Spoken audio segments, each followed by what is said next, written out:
Hello les rêveurs, me voici de retour pour vous parler des quelques lectures que j'ai effectuées avant de partir au JMJ, donc en ce mois de juillet 2016.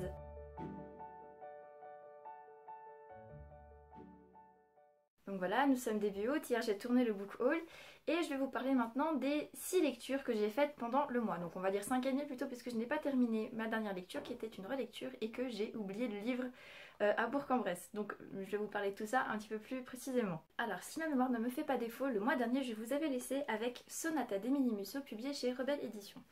Alors, si je me rappelle bien, je vous avais dit aussi que c'était une ambiance assez sombre, ce qui est vrai. J'étais plongée dans un univers qui était un petit peu particulier, un petit peu surnaturel, en même temps baigné de musique, puisque Amy, qui est l'héroïne du livre, a 16 ans et a une grosse passion pour la musique. Elle va participer à un tremplin et en même temps, il y a des choses un petit peu surnaturelles et noires qui se passent autour d'elle avec des choses un peu des esprits, on ne sait pas trop. Donc j'ai fini le roman et en fait, les dernières pages nous apprennent énormément de choses et on comprend beaucoup mieux ce qui se passe durant tout le bouquin, parce que c'est vrai qu'il y a des moments c'était un petit peu décroché, on ne savait pas trop où l'auteur voulait nous emmener et tout à la fin on comprend tout.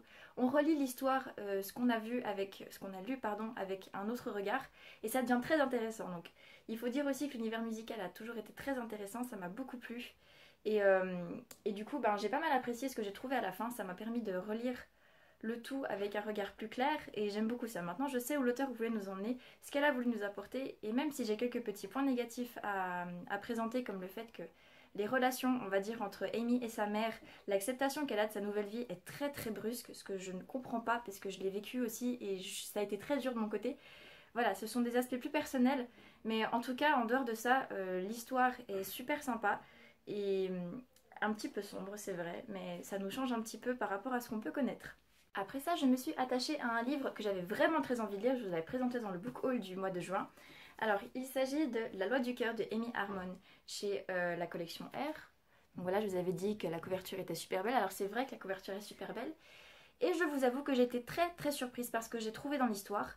Parce que en fait, comment vous dire, c'était pas du tout à ce que je m'attendais. Je m'attendais encore à une histoire d'amour un petit peu comme ce qu'on avait trouvé dans les deux précédents avec l'Infini plus 1 et Nos faces cachées. Une histoire un petit peu torturée mais quand même assez douce. Et là je vous avoue que j'étais très surprise parce que je ne savais pas vraiment où voulait nous emmener encore une fois Amy Harmon et ça m'a un peu choquée parce que c'était pas du tout tendre comme ce que je m'y attendais. Et pourtant vers la fin j'ai beaucoup apprécié parce que là aussi les choses prennent un tournant qui est inattendu. Même si nous on l'attend depuis le début, c'est une histoire d'amour après tout donc on veut savoir. Mais c'est tellement plus qu'une histoire d'amour parce qu'il y a beaucoup de, oui quelque part de faces cachées. C'est une histoire aussi de douleur, de beaucoup de douleur et de non-dit. Et j'ai trouvé ça très très très bien mené. Donc encore une fois, la plume d'Amy Harmon m'a totalement transportée. Et même si son histoire elle est totalement surprenante et parfois un petit peu... Voilà, ça nous crée des sentiments mitigés, je peux vous dire que c'est juste une extraordinaire découverte et que je le recommande sincèrement parce que ça traite des sujets qui sont pas faciles et je dois avouer que l'héroïne masculine, donc comme Georgie, m'a totalement... elle m'a vraiment percuté en fait son histoire. Et Moïse aussi a quelque chose qui nous parle et qui nous touche, je pense, tous profondément. Donc voilà, c'est une histoire vraiment qui pourra vous toucher, mais faites attention aux douleurs parce que vous risquez de ne pas être épargné non plus. Voilà. Ensuite, je suis passée à quelque chose d'un petit peu plus frais, du moins je l'espérais, et je me suis pas trompée. Je suis passée à Un merci de trop de Karen Pont, publié chez Michel Lafon. Alors, un merci de trop, c'est l'histoire de Juliette qui décide un jour de dire non. Elle en a ras le bol. S'il y a eu un merci de trop, voilà, elle veut changer de cap dans sa vie. Elle a toujours été la douce, la gentille qui dit oui. Cette fois-ci, c'en est assez, il faut tout changer. Elle ne s'attend pas forcément à ce qu'elle fasse comme changement dans sa vie va totalement la percuter. Enfin, j'avoue que je me suis retrouvée dans cette histoire, j'ai eu des grosses surprises parce que je m'attendais pas à ce que ça traite de sujets assez graves et pourtant de manière très très fraîche parce qu'il y a une petite histoire d'amour, en même temps il y a des... Voilà. Juliette a aussi une manière de vivre les choses et de raconter, de parler, tout ça qui est très très fraîche. Ça se lit bien en été et en même temps ça vous parle de sujets qui sont sérieux. Je vous dirai pas lesquels, mais tout ce que je peux vous dire c'est que c'est un vrai roman actuel et que c'est très très agréable à lire. Karen Pont qui m'a dit j'ai l'impression d'avoir enfin écrit un roman, un vrai roman, bah c'est vrai, je peux vous dire que c'est un vrai roman qui est franchement vraiment sympa à lire. Donc je vous le conseille parce que c'est plein d'humour et en même temps plein de choses sérieuses et que c'est un très très bon mélange que je ne peux que vous conseiller encore une fois. Ensuite passons à un livre que j'ai déjà bien présenté dans le book haul. Il s'agit de Superglue pour cœur brisé de Julie Gredd, publié aux éditions La Boîte à Pandore. Alors, c'est un livre, je vous ai dit, qui ressemblait un petit peu à une pièce de théâtre, même si ça n'en est pas une, puisque ça nous présente en fait en petites séquences des histoires d'amour qui sont réelles ou non, par exemple avec Serge Gainsbourg ou avec Roméo et Juliette, Twilight et compagnie. Donc c'est une dizaine à peu près d'histoires d'amour qui nous aident en fait quand on a le cœur brisé, ou pas, à tirer des leçons de ces histoires qui peuvent être tragiques ou qui peuvent au contraire donner des fruits qui sont plutôt sympathiques. Donc voilà, je vous avoue que j'ai pas mal aimé cette histoire, enfin ce bouquin. Il s'est lu très très vite, la narration était plutôt sympa, les petits traits d'humour plutôt cool. Et voilà, j'ai pas mal apprécié, mais c'est pas non plus... Il me manquait quelque chose pour moi, parce que justement je ne savais pas trop dans quel style me mettre. La mise en page était un petit peu différente de ce que je connaissais, donc voilà. Mais j'avoue quand même que c'est une bonne découverte et que je la conseille sincèrement parce que ça nous rapproche et c'est vrai que ça nous fait voir ces histoires d'amour sous un autre angle et c'est plutôt, voire même vachement intéressant. Et là, je vais vous parler du dernier livre en entier que j'ai lu avant de partir au JMJ. Et donc, dernier livre entier du mois. Il s'agit donc de Belle Époque de Elisabeth Ross, publié cette fois-ci chez France Loisirs et non pas chez la collection R comme la plupart le connaissent. Alors oui, la couverture est super belle. J'avais entendu des avis plutôt mitigés là-dessus, il me semblait que certains aimaient, certains n'aimaient pas, et comme j'aime bien me faire mon propre avis, et ben voilà.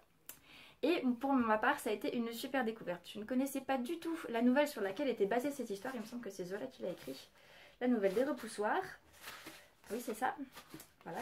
De Émile Zola, voilà, c'est tout à fait ça. La nouvelle des repoussoirs, et en fait, c'est l'histoire, donc à Paris tout se vend, oui, mais en fait, ce sont des filles qui se font payer pour être un peu la moche à côté de la jolie, ou à côté de la fille banale pour que celle-ci devienne jolie. C'est un peu ça, et en fait, elles doivent apprendre les règles de société pour apprendre à mettre en valeur leurs clientes. Et donc, notre héroïne, Maude Pichon, elle va se prendre d'affection pour sa cliente, alors que c'est interdit, et elle va, en fait...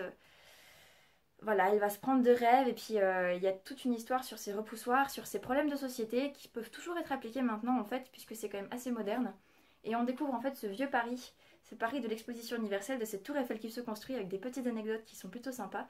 Je ne savais pas par ailleurs que la tour Eiffel devait être déconstruite après l'exposition universelle, je suis bien contente qu'il ne l'ait pas fait. Voilà, c'est une histoire qui m'a vraiment plu, qui n'est pas très longue, qui se lit assez vite et c'était plutôt frais, plutôt sympa. Malgré tout, il y a quand même des sujets assez difficiles que l'auteur réussit à aborder avec justesse et ça rend le tout en fait vraiment vraiment sympa et vraiment d'actualité. Donc malgré tout, on fait une plongée dans le passé mais ce sont des concepts qui sont toujours applicables de nos jours.